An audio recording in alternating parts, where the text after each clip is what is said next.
Voilà, donc on a presque terminé la partie CSS de notre forum que l'on est en train de designer. Et ce qu'il nous reste à faire maintenant, c'est travailler un petit peu les photos pour les rendre un peu plus jolies. Et on va juste appliquer un petit effet sur le texte de rotation. Donc tout ça en fait c'est pour que vous puissiez pratiquer et voir comment utiliser les fonctions CSS3 de différentes façons sur différents éléments. Donc les photos c'est des classes, donc on marque point photo pour agir sur la classe photo. Je vais faire une box shadow, vous allez voir, à mon avis vous avez déjà compris, c'est pour créer une boîte d'ombre sous ma photo. Donc là je marque webkit-box-shadow 2 points et je vais entrer les valeurs de ma boîte. Donc je veux une ombre 3 pixels, donc le décalage et la taille de l'ombre, donc je vais mettre 3, 1, 10, et en couleur je vais mettre du noir, une ombre noire, c'est-à-dire 0, 0, 0, et 0,5 en transparence. Donc je mets le point virgule après. Ensuite je vais marquer moz-box shadow.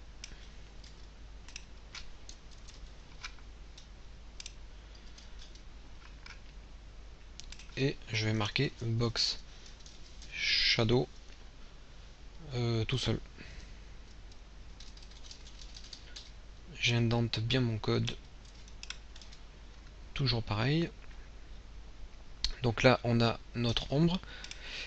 Voilà, donc comme vous pouvez le voir on a une petite ombre sous notre image ici, enfin sous toutes les images en fait.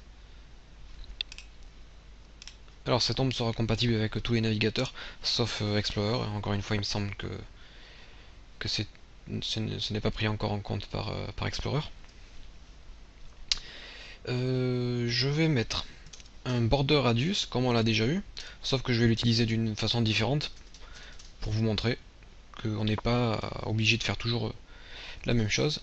Donc mouse border radius, je vais mettre du 7 pixels et du coup ma photo sera arrondie partout avec du 7 pixels. WebKit border radius et pareil 7 pixels.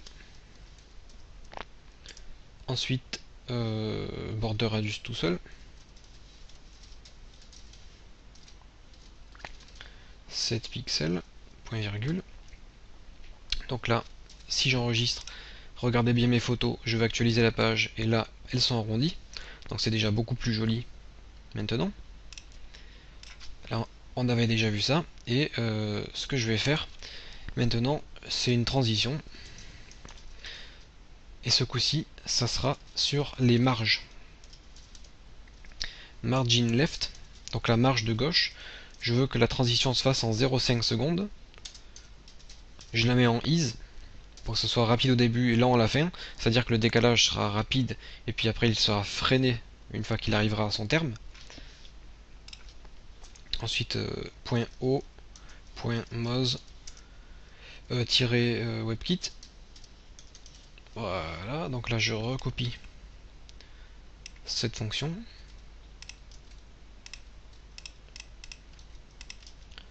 Pour la compatibilité entre chaque navigateur que l'utilisateur pourra avoir.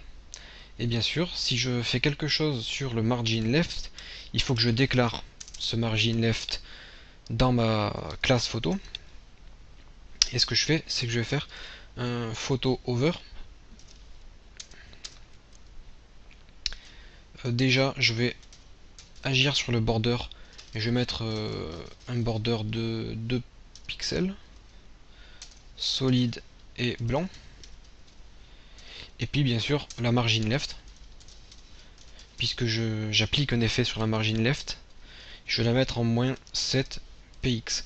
Comme ça, au début, j'aurai ma margin left qui sera en moins 7, et quand je passerai dessus, je décalerai vers la droite de 7 pixels. Et du coup, quand je passe la souris sur la photo, j'ai un décalage. Et là, c'est vraiment sympathique comme effet.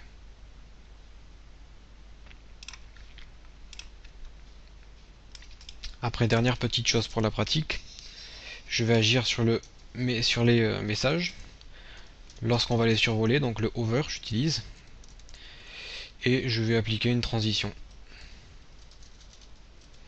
Une transition rotation, rotate, de moins 3,6 degrés.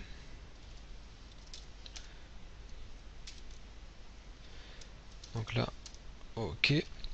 -O, -mouse et -webkit. Là, je fais un copier-coller de toute ma fonction. CTRL-C, CTRL-V, CTRL-V, CTRL-V. J'applique ma rotation sur mes messages. Maintenant, quand j'actualise ma page, ça ne marche pas. Que se passe-t-il? WebKit. Oui, c'est pas une transition. C'est pas une transition, c'est un transform. Transform. Transform. Transform encore ici. Et là. Voilà. Ce coup-ci, ça marche. Lorsque je passe ma souris sur mes messages, j'ai une rotation qui s'effectue.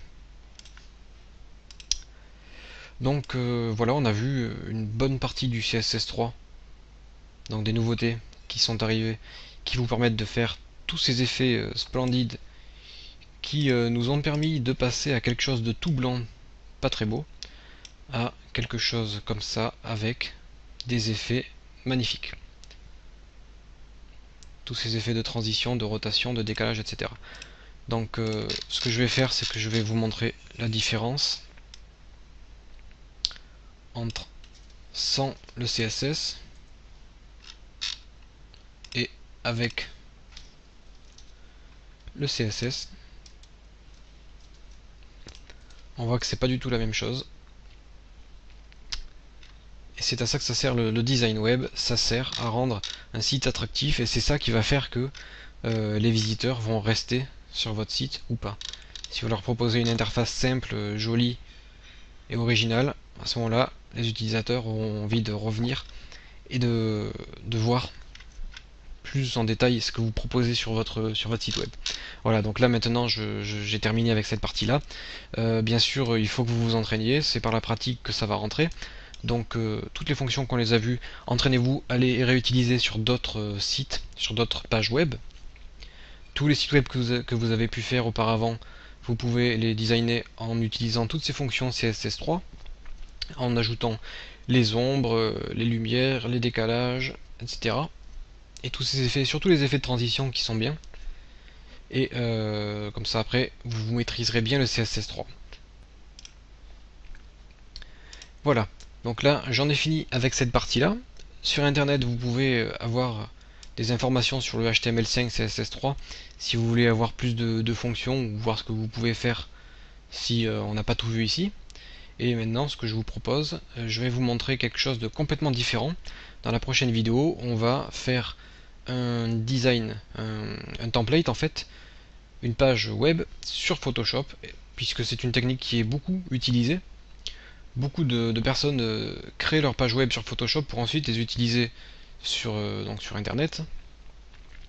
Et Photoshop va nous permettre de travailler avec une grande précision et de faire un design complètement original et inventé, puisque vous allez pouvoir utiliser des outils du logiciel pour faire de belles formes. Alors moi j'utiliserai Photoshop, mais bien sûr vous pouvez utiliser GIMP qui est gratuit, et vous pourrez faire ce que je vais faire sur GIMP sans problème. Donc on sauvegarde notre travail et on se retrouve dans la prochaine vidéo pour l'exercice numéro 2 de cette formation.